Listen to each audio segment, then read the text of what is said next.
chapitre 3, verset 1. Mukanda ya Petelo, chapitre ya misato Voici bien na aimé, la verset deuxième ya lettre que je liboso. vous écris. Botala o mukanda na nga mibale na komeli bino. Éveillez votre sainte intelligence. Wana nga ndaza koluka kolamusa mayele na bino na bule. Wana na kolendisaka bino. Afin que vous gardiez en mémoire Na tine te bokoka koyeba par les saints prophètes maloba nyonso oyo basakoli na bule balobaki de notre Seigneur pe Sauveur. maloba na nkolo na biso mobikisi na biso oyo alobelaki na bantoma.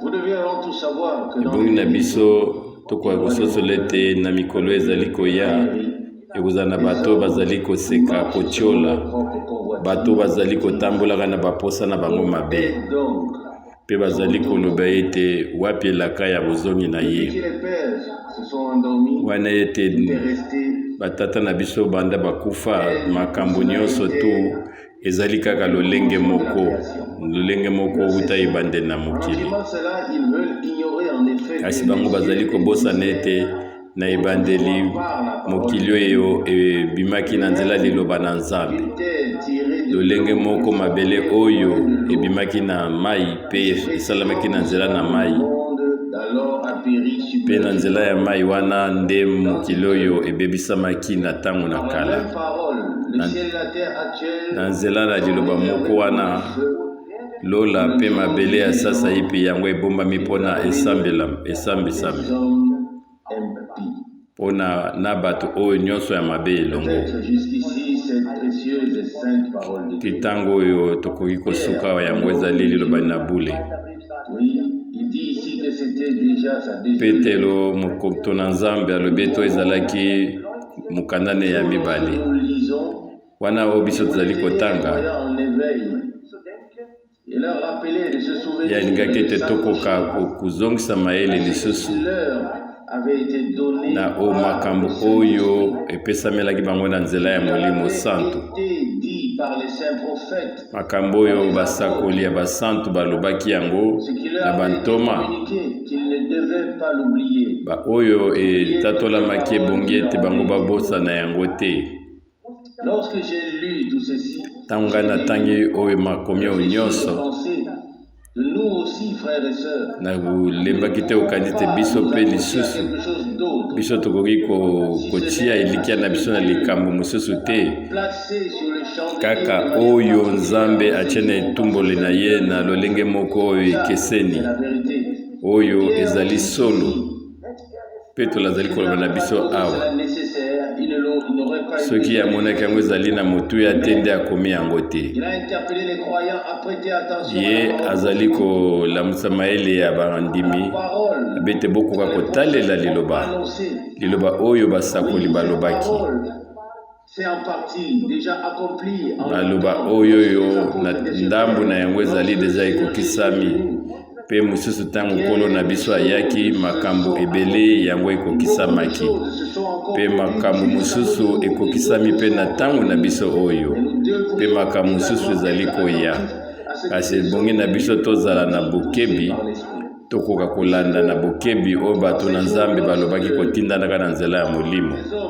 Apporter ces prophéties Wana ntango bato ebongaki ete bapesa masakoli oyo n'existe pas du tout. to bango bazalaki koloba makambo oyo bango bazali kososola te, nano makambo ngo emonanaki te. Une chose à l'esprit, frères et sœurs, Kasi biso ebongi toyeba eloko moko ete et il a fait connaître sa volonté. Nzambe soki alingi osala eloko alobelaka bato dabord asololaka na yango, Et aucun homme ne peut y ajouter ou mpe retirer. moto moko akoki kobakisa te na nini oyo Nzambe alobi.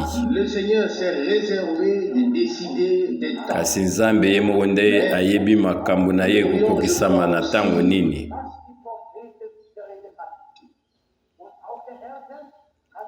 Je crois aussi que les apôtres ont regardé avec des yeux Nga ouverts. mpe na ndimi ete bantoma bango bazalaki kotala na miso ya kofungama kotalelaka makambo oyo basakoli balobi. Et a dit, aujourd'hui cette Mpe parole nkolo atangaki na mokanda na basakoli alobi ete lelo oyo likomi oyo ekokisami. nous avons Solo bandeko mibali mpe basi d'être reconnaissants à Dieu ebongi na biso tozongisaka matondi na Nzambe mpo ete biso na posa ya mutu moko te, tozalaka na posa oyo kaka Nzambe apesi biso na nzela liloba na ye, mpe bato oyo Nzambe atindeli biso bamemela biso liloba ebongi ete topesa bango limemia mpe tolinga bango. Wana nde ezali kozongisa matondi epai na Nzambe ata na ntango na bango na ntango na biso. Ezalaki mpe lolenge moko na ntango na bapetelo, mpe Pierre alobi ete na ntango na suka bato babanda kosekaseka, babanda kotiola, balobi ete wapi elaka ya bozongi na ye, mpe bazali kososola te nini Nzambe azali kosala sasa epi. Kasi Nzambe azali na mwango na ye, mpe biso tozali kati na mwango na ye, mpe tozali kozongisela ye matondi, mpe tozali koyeba ete lokola na ntango wana toyebi ete mokili oyo edindamaki na mai, me liboso na yango Nzambe alobaki yango, batatolaki yango deja na liboso, mpe na ntango na yango ekokisamaki. Ntango Noa azalaki kosala bwato na ye, bato ebele bazalaki koseka, bazoloba ete yango ekokoma mokolo nini, tala bwato na yo ezali nano ekoki te. Bango mpe bazalaki kotiola, kasi babaki ete na ntango wana. Petro alobi ete na ntango na suka batioli bakozea, batioli bakoyaka bakobima, mpe bakoloba ete wapi elaka ya bozongi na ye. Kasi Biblia elobi ete mokili oyo na bato na yango ebombami mpona kosambisama mpe bakobebisama. Yango nde yango elobi mpe Nzambe akokokisa yango.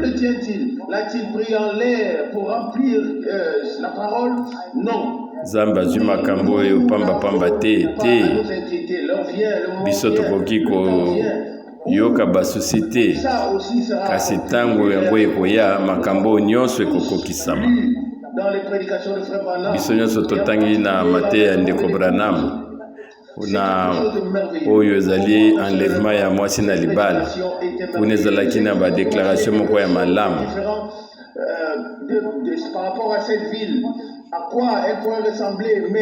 yazalaki kolakisa biso ndenge nini mboka ngo ekozala, mpe na lolenge oyo Nzambe apesaki makambo oyo ndenge afungolaki mayele, biso tokoki kozongisaka matondi epai na Nzambe mpona ete makambo yango ezali vraiment différent na ndenge biso ezalaki kokanisa.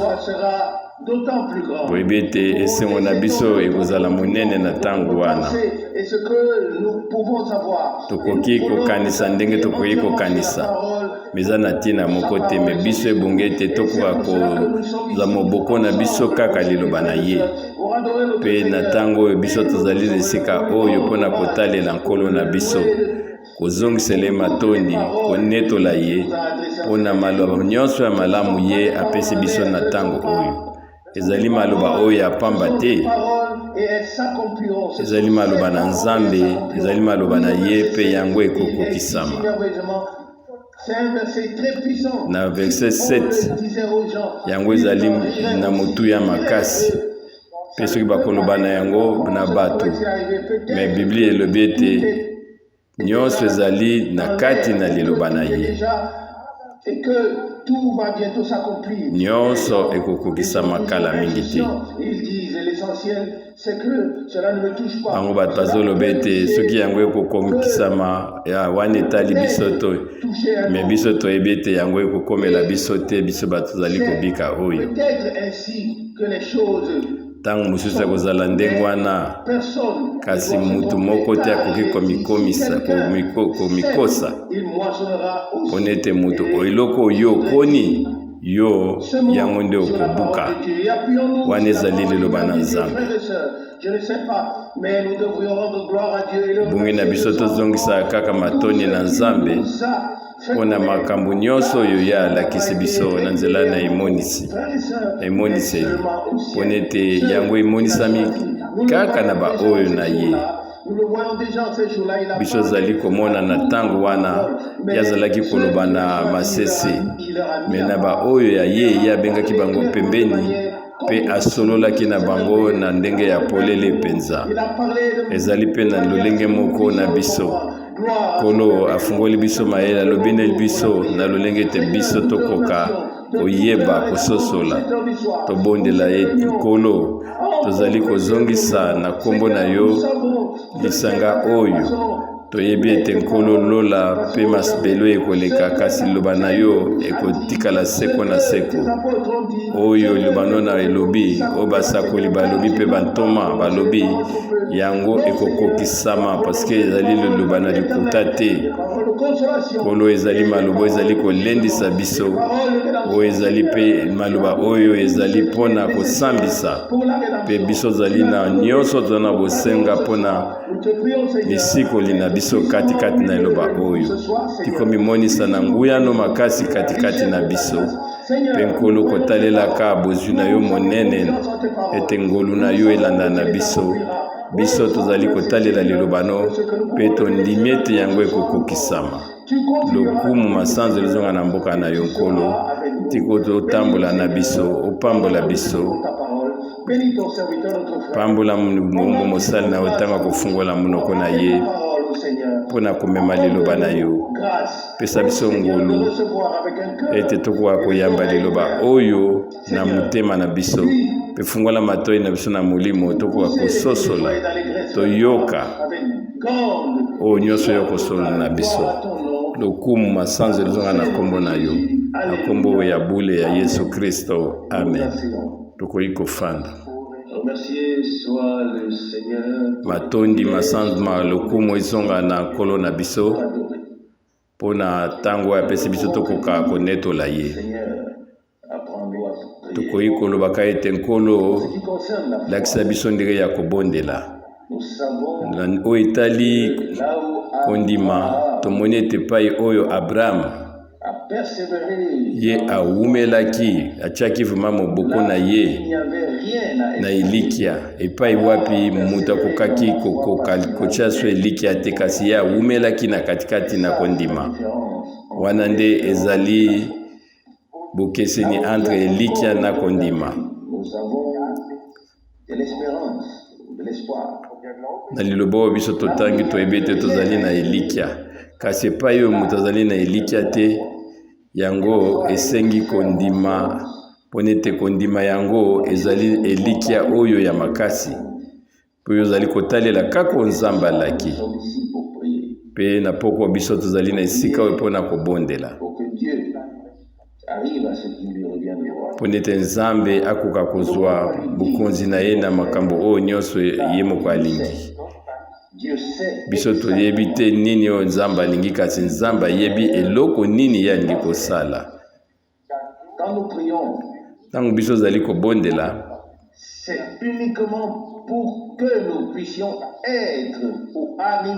ezali kaka mpona ete biso tokoka komitia na position moko mpona ete Nzambe akoka kosala kati na biso oyo ye alingi nde asala asala kati na biso oyo ezali posa na ye mpona ntango wana ngai natutamaki mingi na lilobo elobi ete basakoli bantoma bango balobaki na kombo na Nkolo pe maloba na bango ebongaki ete balakisa biso yango lisusu maloba na bango ezalaki maloba na Nkolo pe ezali susu na verset oyo etangamaki na suka na 2 Pierre 3:7 na nzela ya liloba moko wana liloba mosusu ezali te obele liloba na Nzambe kaka liloba na wana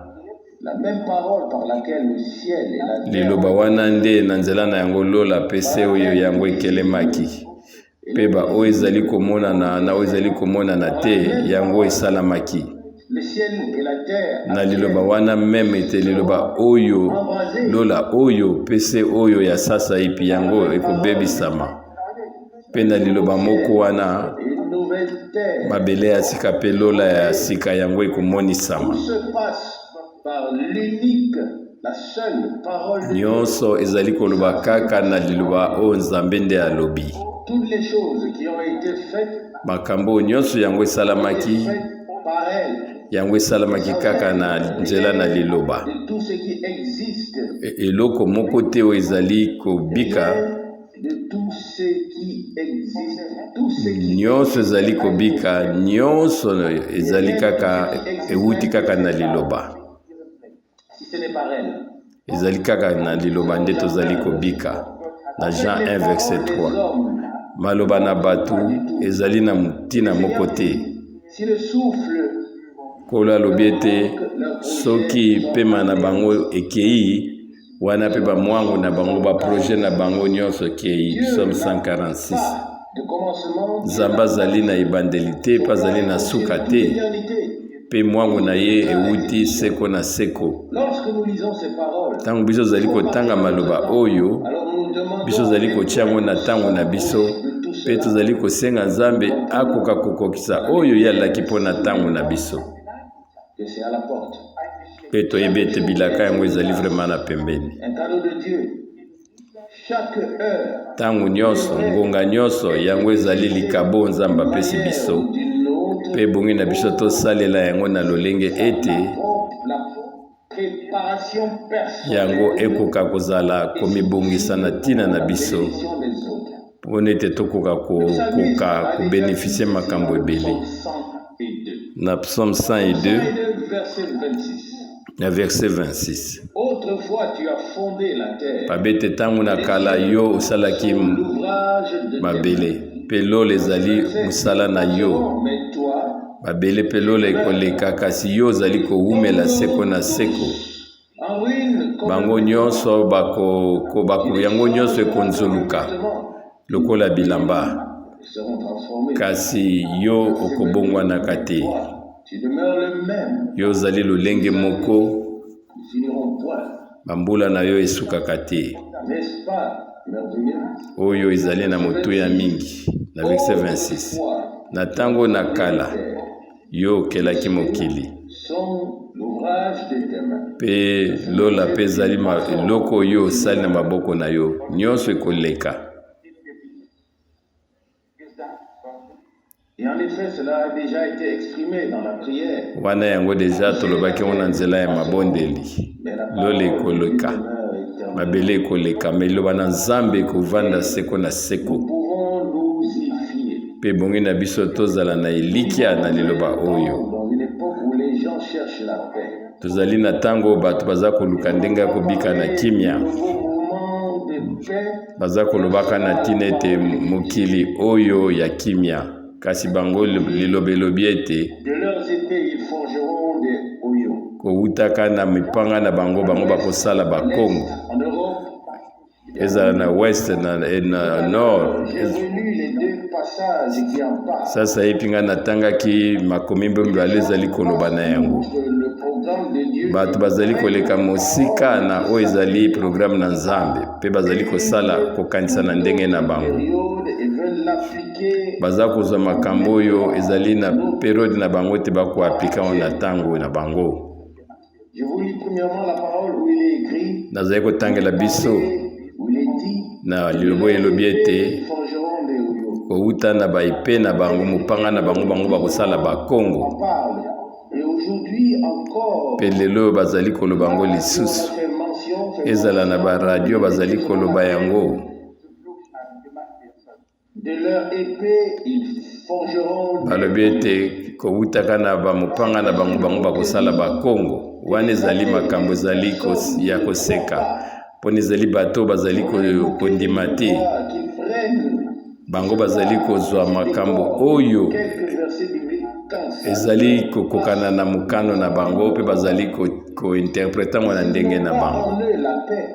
kasi kati na bango bazali na kimia te À qui veut-il l'apporter? yo kopesa kimia ndenge Ne nini reçoivent pas celui qui a soki yo kati na yo oyambi te oyo apesaka kimia car il est écrit, mpona ete ekomami il n'y ete a pas de paix pour les méchants, dit le kimia ezali te mpo na bato mabe C'est écrit, Isaïe 48, verset 22. yango ekomi na Isaïe 40 na verset 22 na Joël chapitre Lisons, 3 na verset 10 ekomami boye wana na bakongo na bango bango bakosalaka bamopanga et de vos couteaux de vignerons, mpe na makonga na bango bango faibles disent, na bambeli na bango bakosalaka bamakonga hâtez-vous, venez tous mpe elobi ete boyambango bino nyonso et rassemblez-vous, mpe bosangana Seigneur, o et nkolo descendre tes héros. kitisa balongi na yo Que les peuples se lèvent ete mabota bakoka kotelema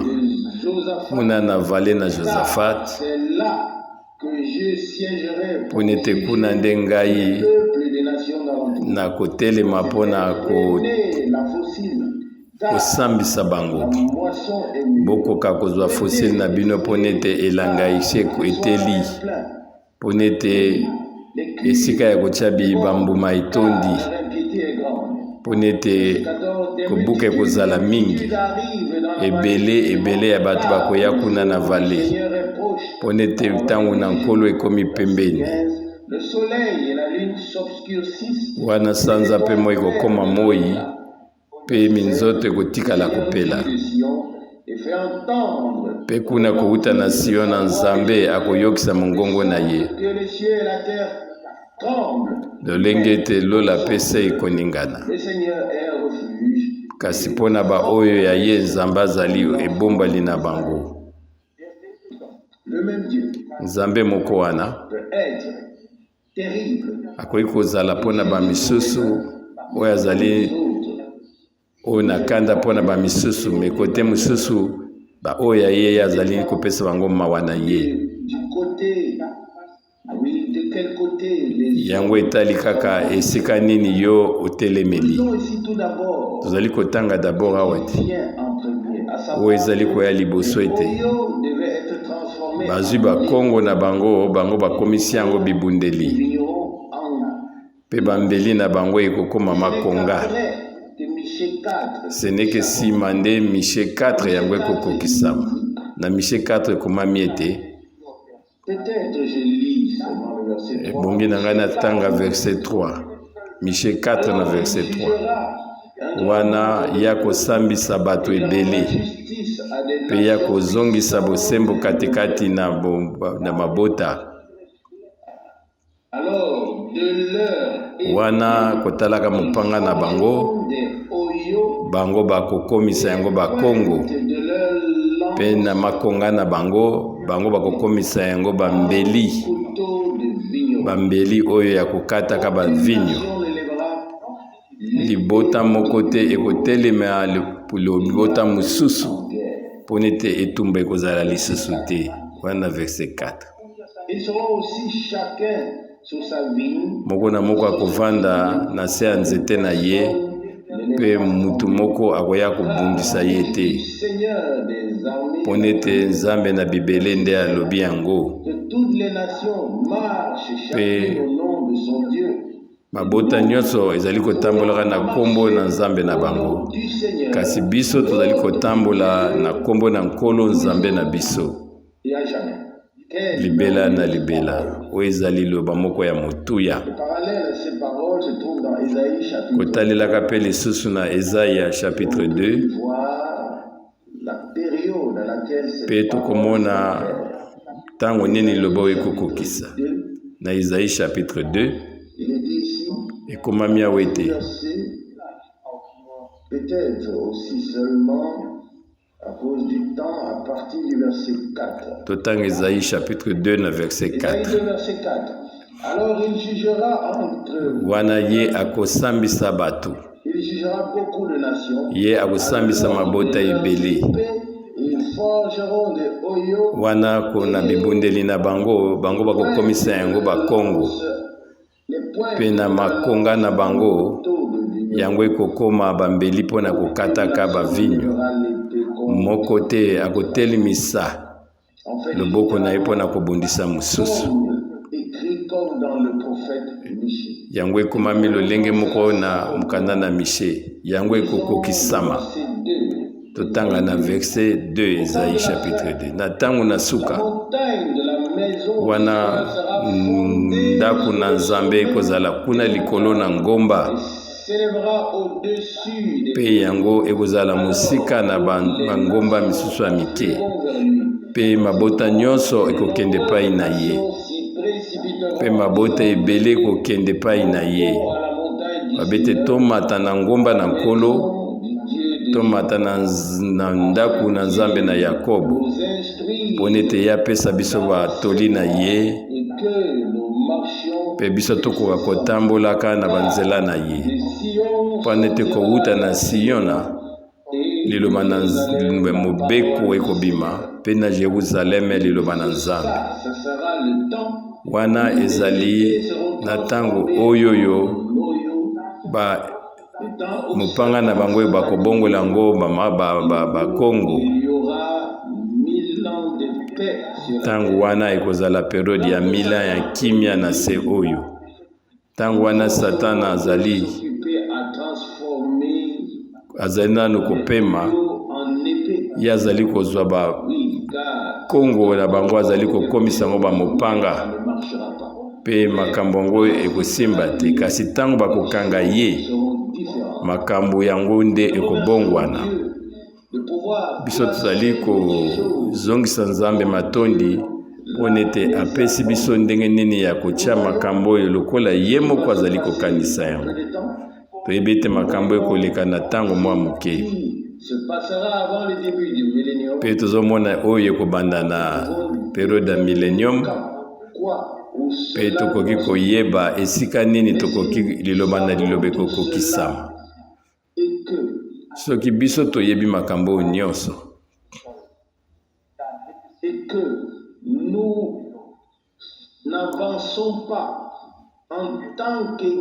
pe biso zali kotambola te lokola lingomba na nkolo lokola lingomba na nkolo ebonge te notolama wana ekozala na ntina moko te soki tozali katikati na lingomba te ezali na ntina nini tokoka koyeba makambo oyo nyonso kozwa makambo oyo nyonso nandimi ete Nzambe asali biso ngolu tokoka koyeba mwango na ye maloba oyo efungoleli biso na nzela na sango na ntango na suka nyonso wana elobi te biso tokomi nano na suka te yango elakisi te ngai na yo lokola toyebi makambo oyo tokozala ntango nkolo akoya te biso toyoki oyo etali bilembo makambo ebele bateya oyo nyonso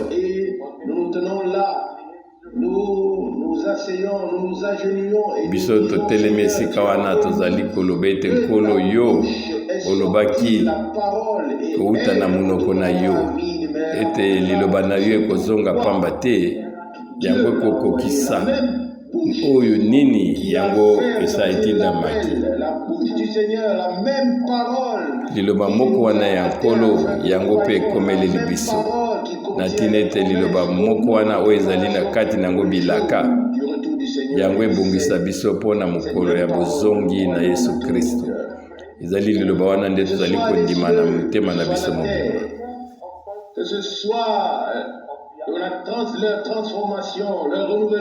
ezala kobongwama ya mokili oyo ezala bato na Israel to biso lokola lingomba ezali kaka liloba moko wana nde ezali kokamba biso Habakuk alobaki ete bilaka oyo ekokokisama bozela yango ekokokisama Habakuk 2 verset 3 abete soki ekowumela bino bozela yango ekokokisama na ntango na yango mpona ete na nzela liloba moko wana biso nde tobengami na bomoi liloba oyo ya bomoi mpe ya seko na seko momboto moko nguya moko liloba moko yango tozali komona awa tokomona ngo na makambo nyonso tokoki komona nguya moko wana ezali kosala katikati na biso ebongi na biso pe totatola yango ete tokoka komona makambo moko wana nguya moko wana pe kosala kati na biso ezali te kaka kotala oyo ezali lisikoli me ebongi na biso tobika lisikoli parceke mosikoli asi akomaki na kati na Kristo biso zwaki lobiko bolimbisi ezali kaka te koloba kaka kasi tozwa yango lokola likabo nzambe apesi biso yango nde ezali kozanga bato pe na bato mingi katikati na biso na miposaki pe mutuna oyo na mitunaki mutuna oyo ntango nini nkolo ateyaki sire kobikisa bato biso tomoni ata liteya moko te ntina oyo ye alobi likolo ya kobikisa bato kasi ye abikisaki bamaladi nyonso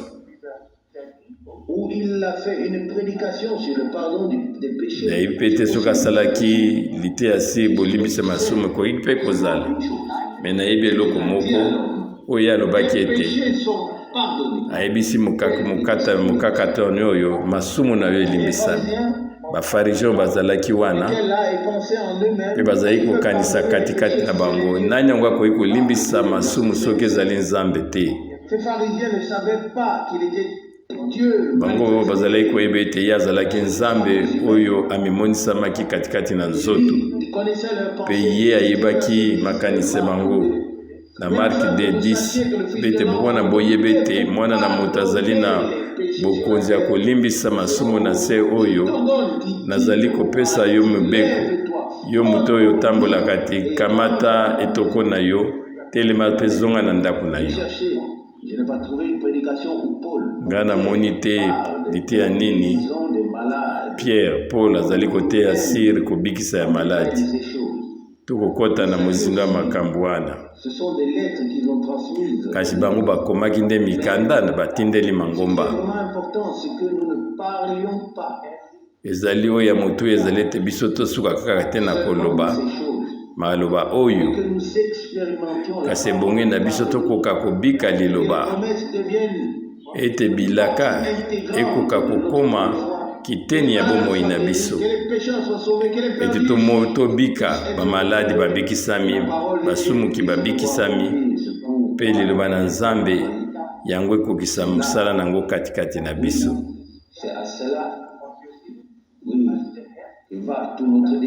yango nde ezali posa na biso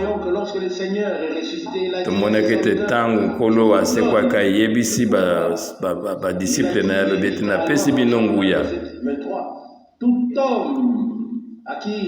alobi ete motu oyo nyonso na nzela na bino bokolimbisa masumu yango ekolimbisa kasi soki bino bokokanga masumu na yango ekokokisa yazwi nguya na ye ya ye moko mpe apesi yango na baoyo na ye alobi ete oyo akoyoka bino mpe ye nde ayoki ngai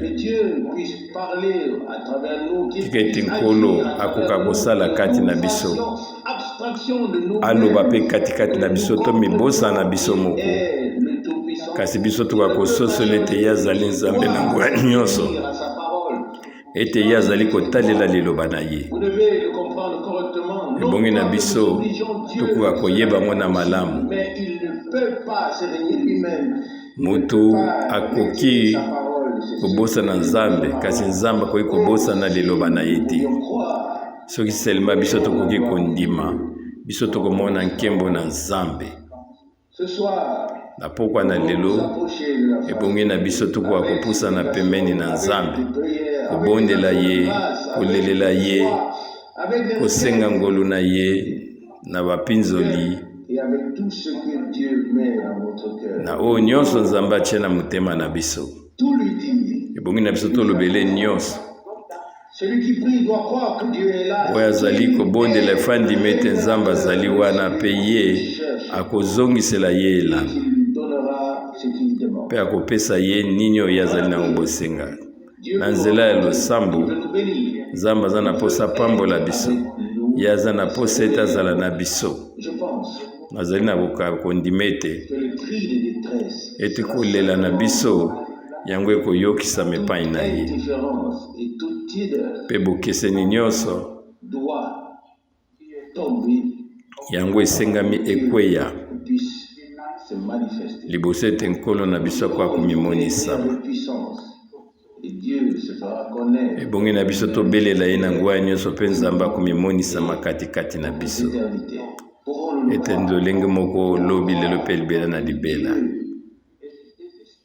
est fidèle à sa parole, tondima ete nkolo azali esembo na liloba na ye mais nous devons faire confiance à Dieu. ebongi na biso totia elikya na biso epai na nzambe Difficile. ezali eloko ya pasi ya kosala na nzela na biso moko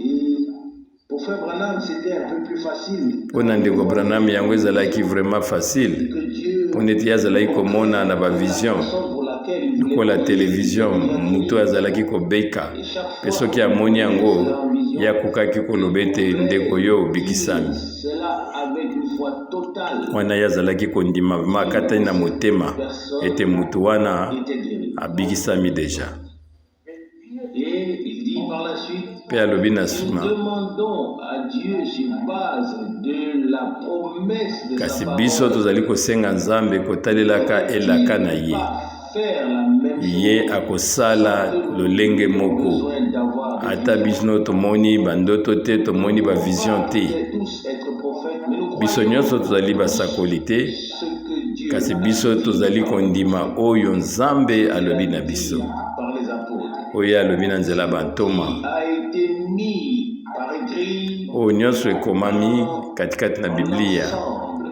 na Nous nyonso avons une grande nuée de témoins biso tozali na ebulukutu ya batemoin kuna na ancien testament puissance de Dieu, oyo batatolaki na ntina nguya bolingo na nzambe ngolu na ye ceux qui ont été sauvés, mpe baoyo nyonso babikisamaki oyo basombamaki rassemblés quelque part. soki bango nyonso bakokaki kozala esika moko na banzi awa na se oyo toza na place ya kotia bango te La pièce ne pourrait pas les contenir. place oyo ya kotia bato ekomonana te Grande et glorieuse chose, nzambe asali makambo ebele na bato ebele pas le faire encore une fois. akokoba kosala lisusu yango lelo oyo na nzela na biso Permettez-moi de lire le psaume que je voulais lire. botika ngai nakwa kotanga nzembo psaume Passage les viennent mpe makambo mosusu et que j'oublie. sino te nakoki kobosana Psaume 123. na psaume 123 123 verset 1.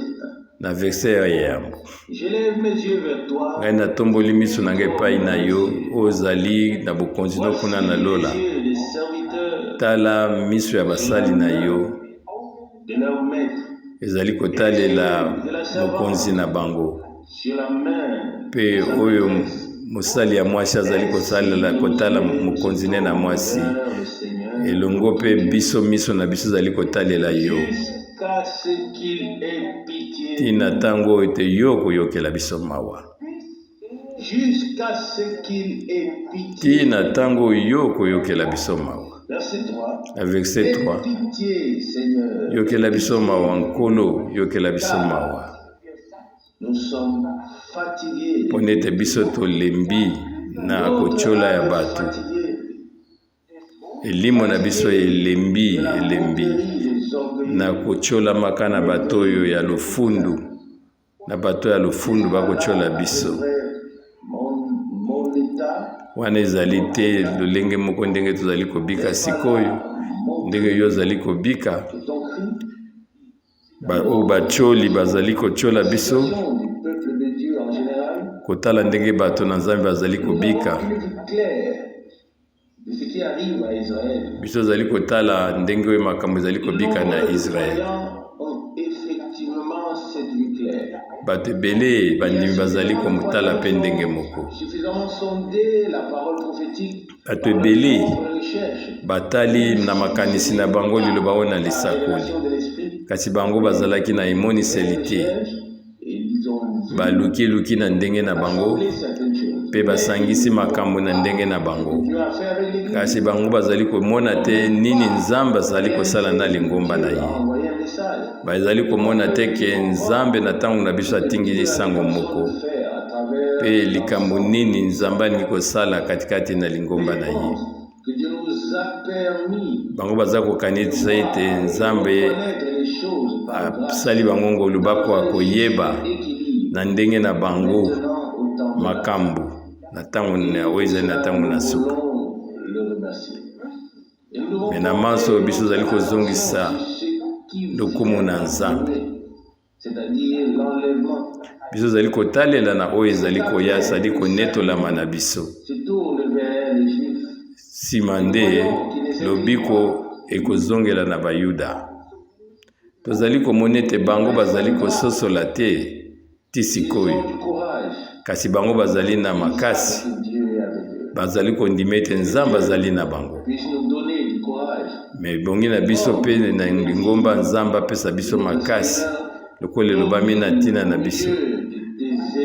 Tika ete yo odondo katikati na bainemi na biso. Ezalaki na kala mingi te. Ngana ndeko na kalaita twalaki kosolola. Pe biso tosololaki tolobi ete bazingi biso vraiment na bainemi. Na psaume 123 na verset 2. Bible elobi ete miso na biso ezali kotalela nkolo na biso. Tina ntango ya koyokela biso mama. Wana Israel nyonso ezingami na bainemi. Biso pe tolingami na bainemi. Eza bato te lokola bainemi. Kasi ezali milimo mabe nde ezali bainemi na biso. Biso ezali kotalela nkolo na biso.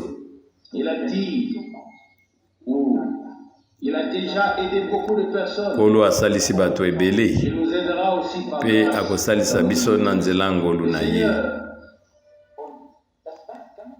Le serviteur sortit et fit son travail. Musali akei pa sali musala na ye.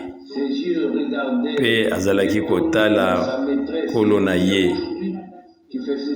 Kasi nani yango azali kosala ngo lelo oyo.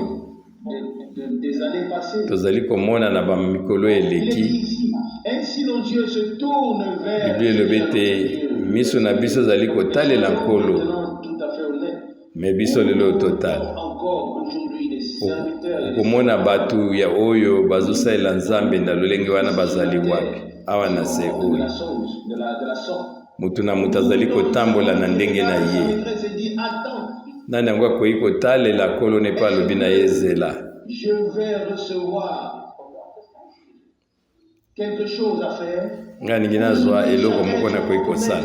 Kasi lelo moko azali mokonzi na ndenge na ye. Toute la condition, oui, de mettre sur la terre n'est plus. Otalelaka mokili mobimba ezali susu ndenge wana te. Eloko nini etikali. Tokomi maintenant na kati etali na molimo. Est-ce que biso zali kotalela nkolo kitango ya koyokela biso mawa? Ou est-ce que tout est resté comme avant? Epai nini makambo yango etikali ndenge ezalaki na kati. Ndeko na biso frère Branham ateyaki okobende na nini ezali likolo na ngombo. Na ngomba. Abete bisika nyonso likambo moko nzambe asalaki. Kuna kobenda moko ezalaki. Ponete nzambe asalaki eloko moko. Biso sasa ndenge nini tozali kotalela nkolo. Est-ce que ezali lolenge ete muta musala azali kotala mkolo na ye?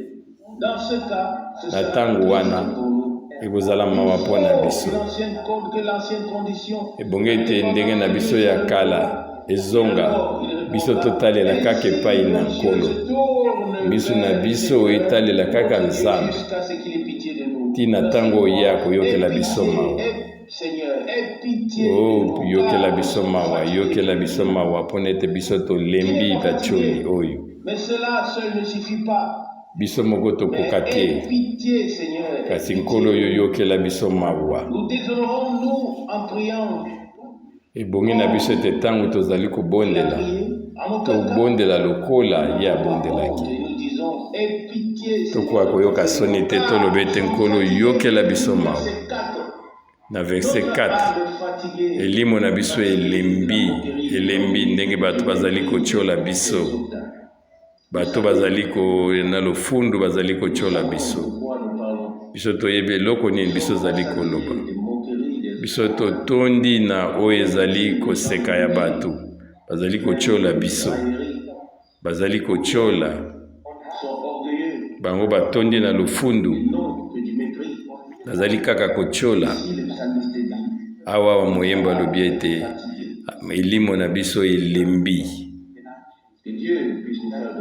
tika ete Nzambe asala biso ngolu,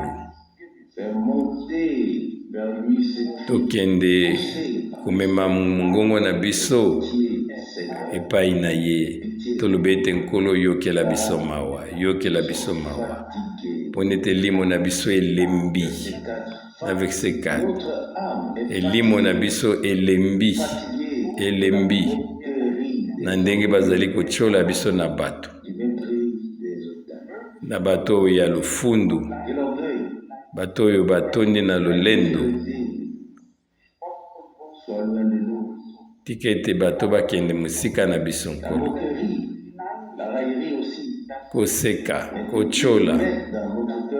Nkolo yotia kati na biso na tina ete posa oyo tokoka kobelela yo, kosenga ngolu na yo, koloba ete Nkolo biso ezali kotalela yo, elikya na biso ezali mpo na yo. Ezali kaka soki yo obikisi biso, bwana biso tobikisami, soki opamboli biso topambolami. Nyonso na biso tolingi komema ngo na pokwa oyo na mabondeli oyo nyonso. Nayebi te soki tokoki kofukama to toya liboso, alors topusa na biso nyonso liboso. Tata na biso ozali likolo, lokumu masanzo ezonga na mboka na yo kouta na motema na ngai mobimba mpona liloba na yo. Na ebandeli ezalaki liloba oyo obengaki na nzela liloba no nyonso eyaki na bomoi. Lola pese oyo ya lelo ezali kobika na nzela liloba na yo. Pe lola ya sika, mabele ya sika, yango pe kokoma toujours na nzela liloba na yo. Kolo biso tokokani te na liloba na yo. Biso za na pose ete yo moko komisa biso mwasi na libala na yo, mwasi ya libala ya liloba na yo, na nzela na yango liloba na yo ekokisama. Baseki bayokisama soni, yo mikoka komimonisa lokolo azali na bomoi. Yokela biso mawa, yokela ngai mawa, yokela biso mawa. Kolo pambula na munene ya bozwi na yo, na ngolu na yo, to netoli yo, to pesho lokumu na tina na yango. Alleluya. Lakisa biso, monisa biso oyo basali na yo ya tango nyonso balobaki. O Nkolo Nzambe na ngai, o Nkolo na ngai, pambola o Nzambe na ngai, pambola lokola yo laka yango. Tike tosala kati na libota na ona tango oyo laki. Nkolo yo zali kosala eloko moko te soki yo fungoli mabomba nino te na basakoli na yo. Yo lakisi biso mabombani ya posa na yo. Yo lakisi biso mabombani ya mokano na yo. Kasasa epi na nzela molimo na yo. Yo fungoli biso mabombani nyonso oyo ebombamaki uta tango ya ebandeli na mokili. Yo fungoli biso yango, yo sosolisi yango na libota na yo, na kofungolaka bilembo. O Nkolo biso tolembi te, o Nkolo biso tolendisami na nzela liloba na yo pe presence na yo. Tondimi ete na nzela ya kondima ete yo bongwani te. Tu restes le même. Yozali lolenge moko. Pona libela na libela. Lola pese ekoleka. Tous les hommes. Pe batu nyonso. Bango nyonso to bakolima. Kati yo okotikala pe mwangu na yo kokokisama. Ozwa masanzo lipona yango nkolo pesa biso. Kokamba ya molimo na yo. Lokola basali na yo. Ndenge bazalaki na ibandeli. Pe na tango na ibandeli. Bango bazali kotala yo vraiment na limemia. Pona bakoka kozwa na instruction nini koloba koyi kosala na musala na bango. Pe biso tozali kotalela yo na lolenge moko. Yo zali nkolo na biso. Pesa biso batoli na yo. Pepesa biso makasi pona tokokisa yango Nzambe. Kolo tobondeli yo. Pesa biso nyonso mibale na tango moko. Bongola ngai uta na kati nkolo. Kokisa ngai naza lolenge moko na liloba na yo. O nkolo. Yoko akotalela ngai. Talela na mawa na yo. Kolo to yozali koyoka ete yozali na biso elongo. Biso zali mo etuluku muke. Kasi nde metondimi ete yo nde obengi biso. Lokola soso ya mwasi azali kobomba bana na ye na mapapu na ye.